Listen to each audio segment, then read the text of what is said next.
Long d'un kilomètre, la route principale Abdou Diouf qui traverse la commune de Goudomp du nord au sud est plus qu'une voie de communication. C'est le cordon ombilical qui lie l'embarcadère et l'ancien garage. Mais comment le nom de l'ancien chef de l'État Abdou Diouf a été attribué à cette route, ce natif de Goudomp explique. Goudomp était cantonné à Doumassou. Il faut dire que tous les grands commerces, notamment Barthès, Nosoko, étaient basés au niveau de Doumassou. Donc il y avait avant cette route-là, cette grande route-là dont je vais vous parler instamment, il y avait une route qui était entre Diallo-Kounda et Kourmankunda. Donc le marché même se trouvait à Sanekounda. Mais après le lotissement de 63-64, qui a vu des maisons, les autres quartiers créés, notamment Hamdallah et Djola-Kounda. Donc pour pouvoir évacuer les marchandises, et aussi cette route-là permettait aux commerçants, aux marchands d'arachide qui vendaient l'arachide, d'amener l'arachide pour l'acheminer au niveau du fleuve et dans les chalands transportés vers Sédhiou. Alors, cette route est créée en 63-64 avec le premier lotissement de Goudomp. Mais plus tard, en 1976, lors d'une tournée économique de Abdou Diouf, qui était alors Premier ministre, cette route portera son nom, avenue Abdou Diouf. Oui, ils ont décidé de lui octroyer cette route-là parce que la tournée même de Abdou Diouf était même économique. Il était venu voir les plantations de bananeraies au niveau de Goudomp 1, Bakondi jusqu'à Birkama. Donc c'était une tournée économique. Bien que poussiéreuse, elle représente le poumon économique de Goudomp, l'essentiel du trafic et des échanges commerciaux entre la rive nord du fleuve Casamance et les populations frontalières avec la République de Guinée-Bissau transitent sur cet axe. Cette route, comme je l'ai dit tantôt, revêt une importance économique parce que c'est elle qui permettait aux marchandises de sortir et de rentrer dans Goudomp. Donc, compte tenu de son importance, c'est pour cela, lorsque Abdou Diouf est venu, les Goudompois, espérant que cette route-là, quand elle portera le nom du Premier ministre d'alors, Abdou Diouf, vraiment, elle serait traitée comme cela se doit. Parce que ça portera en ce moment le nom de la deuxième autorité du pays. Donc, on pensait que vraiment cette route-là devait être entretenue et bien vêtue pour pouvoir vraiment permettre aux marchandises de rentrer et de sortir de Goudomp. Cette route demeure pour les habitants de Goudomp, tout comme les visiteurs qui débarquent dans la capitale départementale du Balantacounda, un symbole en rappel à l'évolution de notre pays, le Sénégal. Cependant, son état de dégradation avancé inquiète jour après jour. Après Abdou Diouf, il y a l'avènement du Primoca à Sédhiou qui a essayé de réhabiliter cette route.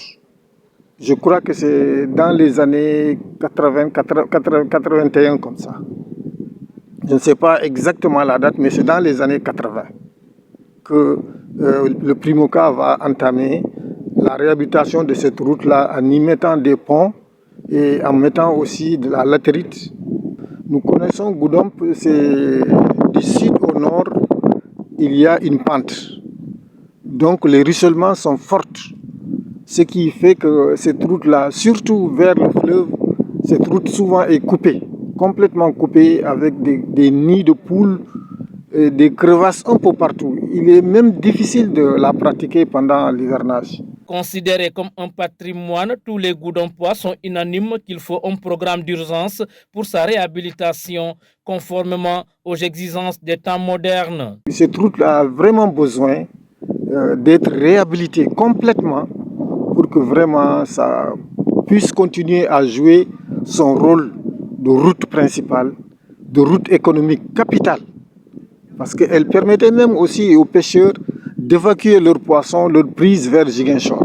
Et jusqu'à présent, aujourd'hui, cette route est c'est la route la plus fréquentée de Goudomp. Et même la réhabilitation du Primoca nous a montré qu'il y a des insuffisances parce que la canalisation n'est pas bien faite. Les ponts même qui relient les routes secondaires à cette route principale sont très étroits.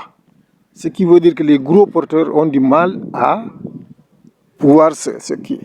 Vers la fin de l'année, on a vu la venue du président de la République qui a lancé, c'est sur la route principale même, avenue Abdou Diouf, ça a suscité beaucoup d'espoir au niveau de la population.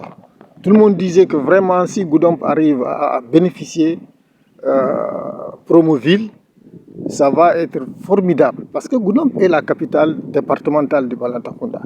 Mais vraiment, son visage ne reflète pas du tout cela.